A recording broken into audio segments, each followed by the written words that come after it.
Hi everyone, welcome. I'm Vinod and this is Career Bolt. I've posted a bunch of videos in the past about IIT toppers and some of the career choices they made.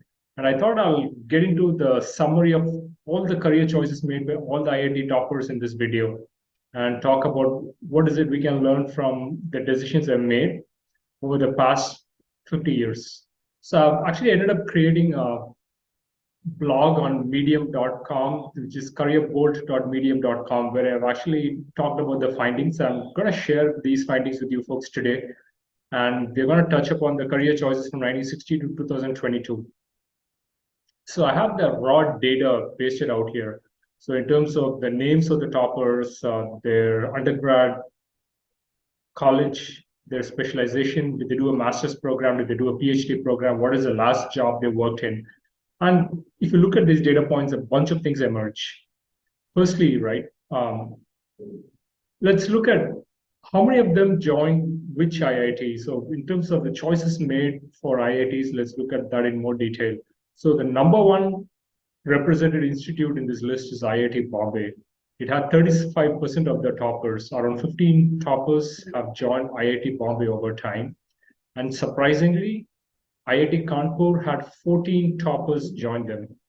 And the third most represented school was IIT Madras with 4 alumni. So a couple of things stand out. So first point is that it's not surprising that IIT Bombay was the most represented university in the list. And even now, a lot of people join IIT Bombay. But again, the caveat here is that even though people have joined IIT Bombay in the last 10 years, in the past, there has been a preponderance of IIT Kanpur in the list. So even now, in spite of the recent trends, you can see that 15 came from IIT Bombay and 14 have come from IIT Kanpur. So what this means is that when you have a choice during the JEE counseling time in terms of choosing IIT Bombay, Delhi, Kanpur, and so on, it is always okay to join any of the IITs and choose computer science out there. And you should not be choosing a group at a top university. That is, you're trying to give primacy to the university first and to the specialization later. I think that's a blunder because the best students have gone to IIT Bombay and IIT Kanpur in the past. The third most represented school is IIT Madras, which had 4 toppers. And surprisingly, IIT Delhi had only 3 toppers. So even though IIT Delhi is probably the second most chosen college after IIT Bombay, still when you look at all the choices of the toppers in the past, IIT Bombay comes at the distant fourth. Now, these do not include 4 to 5 cases of people who left IIT after a couple of years to join MIT, Caltech for their undergrad program. So that's out of purview. But then you can go to the database, which I've shown at the bottom. You can check it out and you can make your own conclusions. An astonishing 67% of the toppers had an undergrad in computer science, and around 14% had chosen electrical engineering. So this is not a surprise because since the 1980s, computer science has been a place where everyone wanted to go to, especially the toppers. Even now, most of the jobs during placements are in data analytics. It is for people who understand data science, can work with data, can do some bit of coding. So the best jobs are in computer science and allied fields.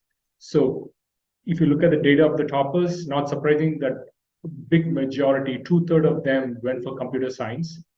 Also, people tend to choose electrical engineering, especially in those years like 2009, 2010, 2002.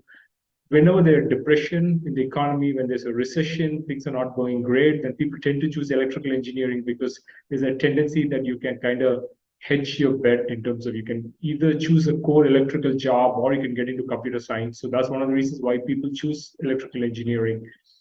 And the other surprising thing from my finding is that 9% of the students that ended up choosing the basic sciences, when you look at all the topper data, it's almost 1 in 10 of the toppers have actually chosen basic sciences.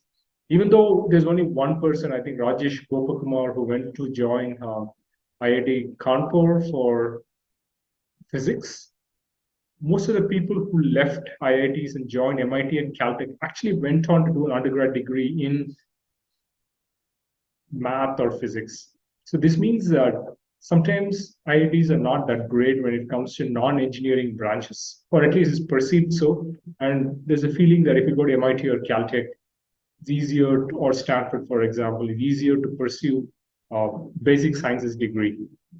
The catch about a basic sciences degree is that if you want to do a PhD and so on, it can take many, many years, 7 years or plus.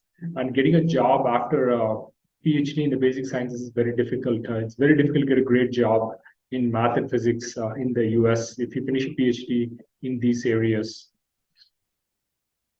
But again, to each their own. Again, at the end of the day, if you really want to choose a career and you're super passionate about it, I think it makes sense to do whatever you can to advance your interest. If you look at where the toppers are, 58% of these toppers, so I'm talking about close to 43 toppers. I not included around 4 in the list because they are toppers, but they're still studying at IITs. They're not yet graduated, so that they are not part of these calculations. But 58% of the IIT toppers are based in the US. 28% of them are based in India. So sorry, there's a typo here. I meant 28% of them are based in India. 11% of them are based in other countries like Canada, Hong Kong, Switzerland, and Netherlands. So it's not surprising that almost 85 to 90% of the toppers ended up being either in India or the US. The good thing to note is that off late, a lot of them are actually coming back to India. So there is a lot more mobility of late, and it doesn't really matter if you want to build a great tech career, you can be in the US, but you can also very much be in India. The fourth point which I noted was that 60% of the IIT toppers have actually gone on to the US to do their PhD programs. So that's a large number. So not too many people are interested in entrepreneurship. Not too many people are interested in setting up their own companies or working in companies. Many of them, a majority, 60% of them went on to US to do their PhD programs.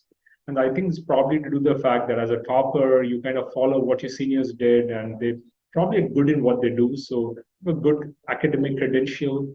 It's very easy to go to the US to do your PhD. There are a couple of people who are like math Olympiad winners or physics Olympiad winners and IIT toppers. Most of them also end up getting full scholarships at MIT and so on, if they got a good GPA at IITs in their first 1 or 2 years. So I think the top universities abroad invest a lot in giving full scholarships to toppers. That makes it easier for these toppers to do the PhDs abroad. The most sought after universities were Stanford, with 8 IIT toppers having studied there, and Berkeley with 5 IIT toppers. So just the Bay Area, the San Francisco Bay Area, the Silicon Valley has around 13 of the toppers out of 43 who have studied and graduated from the top universities out there. Again, the Silicon Valley attracts the best of talent from across the world. And again, since many of these toppers are actually graduating in computer science, 67% of them are graduating in computer science, being the San Francisco Bay Area. Except means San Francisco. So if you're in the Bay Area, you do get good jobs. 55% of the toppers work in the private sector, and 30% of the toppers actually are currently working as professors in India or the US. So even though a bunch of people after doing their PhDs have decided to move over to the private sector, if you look at the total data, around 55% of them have chosen to be in the private sector, and 45% of them have chosen to be in the academic sector. And 30% of the toppers are currently professors in US or in India.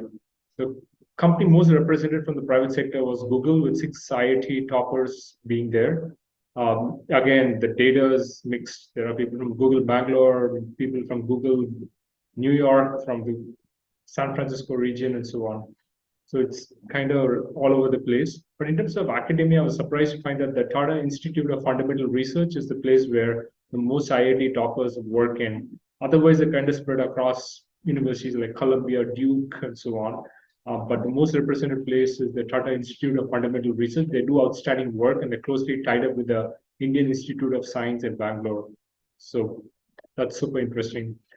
In terms of entrepreneurship, just around 3 toppers have become entrepreneurs. And out of the 3, the most successful company so far has been a company called Machinify, which works in machine learning. None of the companies are really blockbuster successes. They've raised around $10, $15 million.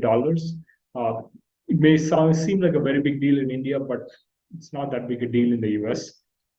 But again, this points to the fact that toppers tend to walk in well-trodden paths.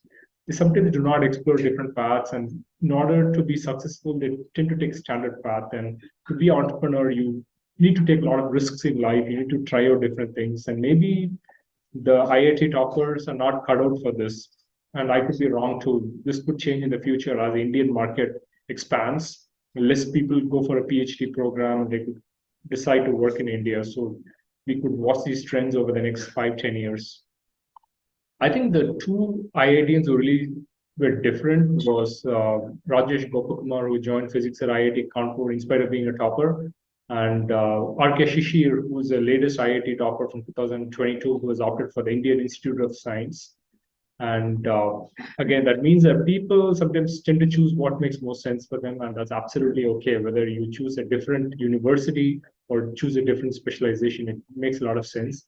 In terms of actually the probably the most successful IIT topper so far. So when I look at this list, the 43 alumni and 4 students, and I thought the one person who really stood out was Subhash Ajit Kote from IIT Bombay Computer Science.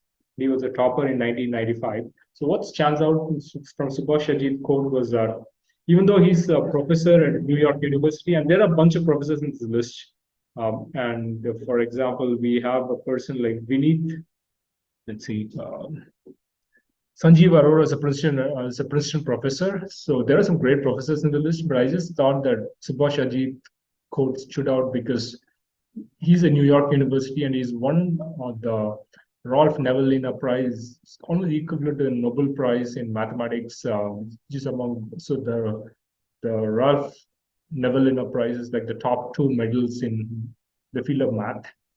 And he's also been granted a MacArthur Genius Grant, which is a very valued award in the US. So he's like one of the best in the field. And I think there'll be a lot of great people, like Vivek Borkar is also one of the top persons in the field. Narendra Karmarkar is, again, a fantastic mathematician, a statistician. But just in terms of international recognition and just standing out, I think compared to everyone else, it is probably Subhash Ajit Kote who just rules. Okay, so I'm going to finish up this video right now. So if you have any questions, let me know in the comments below. And let me also know if you want me to create videos on different topics. I'm happy to get that done. So follow my channel and please click the subscribe button so that you continue to get these videos in the future. Thanks, everyone. Thanks for listening.